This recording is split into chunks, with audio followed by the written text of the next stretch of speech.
In fact, Mr. Rangel did sign a settlement effort, and the committee was unable to reach a settlement agreement with Mr. Rangel earlier this year. Now, it may well be that the committee in the House could do a different sanction. Mr. Scott identified several members and former members and staffers who are either still serving sentences in prison or still in court. Put his ass in jail. Being tried or in ongoing proceedings for misconduct. And I think it's precisely because of that failure to put members of this body and the American public first, to demand a higher standard, that the committee on a 9-to-1 vote recommended this sanction. We need a higher standard. Mr. Rangel himself has acknowledged that we must meet a higher standard.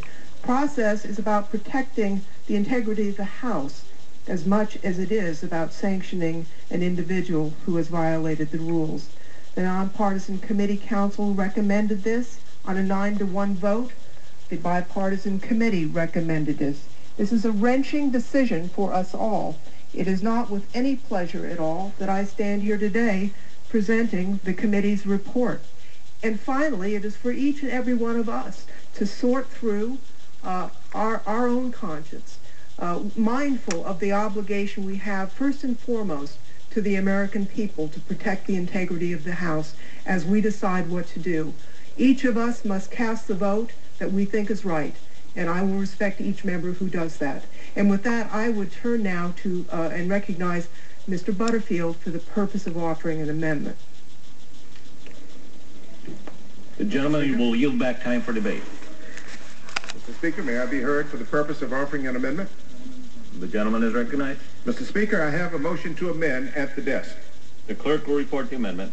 Amendment offered by Mr. Butterfield of North Carolina.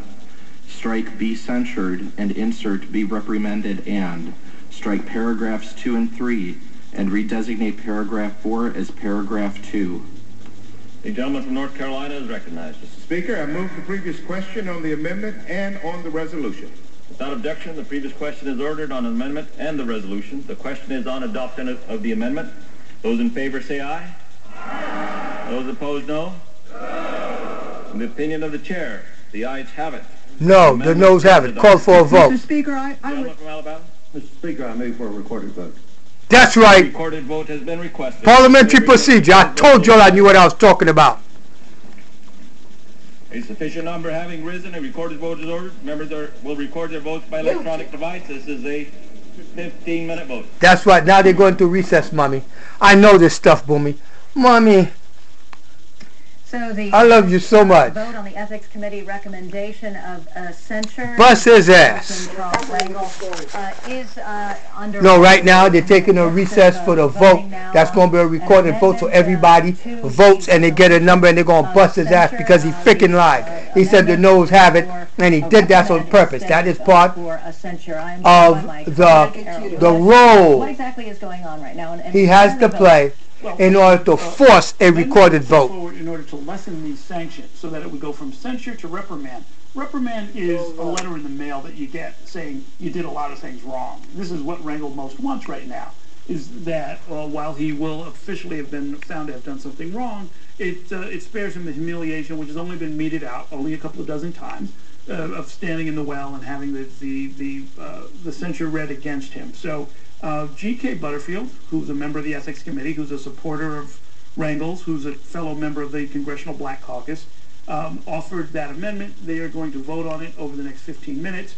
If the amendment fails, essentially it's over. At that point, there'll be a couple of more procedural votes. At the end, it looks like censure would be pretty much the only place this could end up. And it is a I love it. I love it. Because I'm going, censure is like, it's just before you get put out. Republican nay. It's almost like, yeah, and it's very interesting. In other words, this afternoon, you're a worthless piece of shit with no value, and we're putting your black ass in the back of the bus, man. Their own counsel and not indicated how they might vote on all of this. But every time you see a nay tick up next to the Democratic side there, what that is a Democrat saying, you know what, I don't want to lessen the penalty. Charlie Rangel ought to be censured. And so this is where we're now seeing for the first time exactly where everybody stands on this. That's what I'm talking about. Very interesting that, according New York City Housing Authority gave him an apartment. debate from, They knew he had an apartment he didn't deserve. and Charlie Rangel had the floor. All of them knew. HUD in Washington, D.C. knew. Everybody knew. And they put my ass out. I'm not on the side of that guy. Yeah, he wasn't his years serving in Korea near death. He He admitted serious mistakes, but he asked for. This has cost me too much blood and too much freaking treasure. Fry his fucking ass. It's cost me too much freaking blood, Congressman Meeks. Too much freaking treasure sitting in your freaking office and in Ida Smith's office. Even a time capsule for the First Lady. The mother of the new millennia. The mother of the new age. You denied her that freaking time capsule. Dang, nigga, fuck you. Damn, what you niggas done did to me is beyond my ability to find any way of finding forgiveness in you, touching your women, in your goddamn college, being a motherfucking pig feet, nigga. Bang! Have a nice day.